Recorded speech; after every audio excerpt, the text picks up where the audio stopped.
everyone, welcome back to my channel. 12,000 years ago, before the first grain of wheat was planted, before the first brick of a house was laid, ancient humans gathered on a dusty hilltop to do something extraordinary. They didn't build for survival, they built for the soul. Today, we journey back to the door of the gods to explore the limestone giant of Gobekli Tepe, the birthplace of settled human society. For decades, we believed we knew the story of how civilization began. The textbook version was simple. Humans invented agriculture, settled down in permanent villages, and only then, once they had a food surplus, did they build temples and develop complex religions. But in 1994, on a dusty hilltop in southeastern Turkey called Gobekli Tepe, a discovery was made that tore those textbooks apart. German archaeologist Klaus Schmidt looked at the limestone fragments on the surface and realized this wasn't just another medieval graveyard. He had found a monumental complex dating back 12,000 years. To put that in perspective, it is 7,000 years older than the Great Pyramid of Giza and 6,000 years older than Stonehenge. Gobekli Tepe is the world's first temple. It represents the moment humanity first transitioned from being part of the world to trying to master it. Part 1.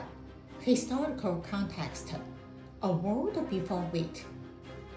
To understand the importance of this site, we must look at the world in 10,000 BCE, the last ice age was ending.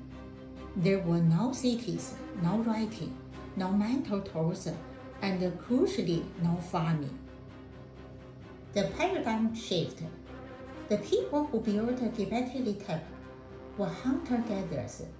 Conventional wisdom said such people lived in small mobile bands. Yet, here at Gobekli Tepe, hundreds of people must have gathered and cooperated for decades to kill and move stones weighing up to 20 tons. Part 2. Architecture structure. The stone giants. Let's look at the architecture. Gobekli Tepe is composed of several massive circular enclosures. 1. The T-shaped pillars. The most striking feature is the pairs of massive T-shaped limestone pillars standing in the center of each circle. These are not just supports, they are sterilized human beings. Look closely at the sides. You can see carved arms, hands reaching towards the belly, and decorated belts. They have no face, suggesting these represent gods, ancestors, or supernatural entities beyond human form. 2. The engineering marvel. How did primitive humans do this? Curing.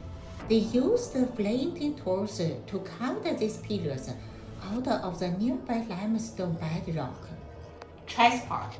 Without the wheel or beasts of burden, they moved these 10 to 20 ton monoliths using sheer manpower and wooden rulers. The layout. The pillars are set into slots carved directly into the floor. The surrounding walls are made of unworked dry stone, creating a size of an inner center. 3. The iconography, the bestiary.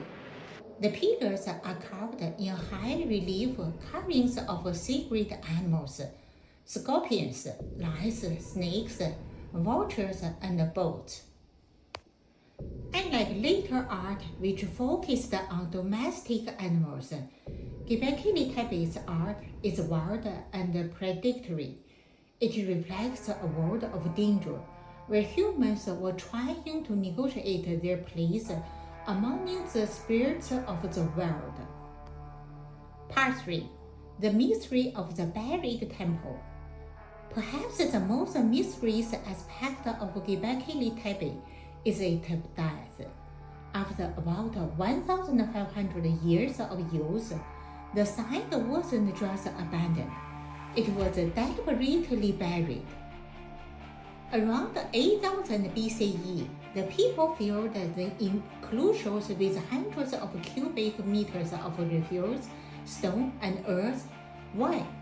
Was it the ritual builder of a secret space that had served its purpose? Was it a way to protect the temple from invaders or changing religions' beliefs? We don't know, but by burying it, they inadvertently preserved it for us, because it was carved. The carvings didn't wither away, leaving us a pristine time capsule from the Stone Age. Last part, conclusion. Why it matters today. Gobekli Tepe challenges our definition of civilization. It proves that the human spirit, the need for art, and the drive for spiritual connection are far older than our cities and our technology. As you walk the boardwalks today and look into the eyes of these faceless stony giants, you are looking at the very birth of the modern world. It is the bridge between the wild past and our urban future. Thank you for joining me on this journey back to the dawn of time. If you enjoyed this exploration of our shared past, please like, subscribe. See you next episode.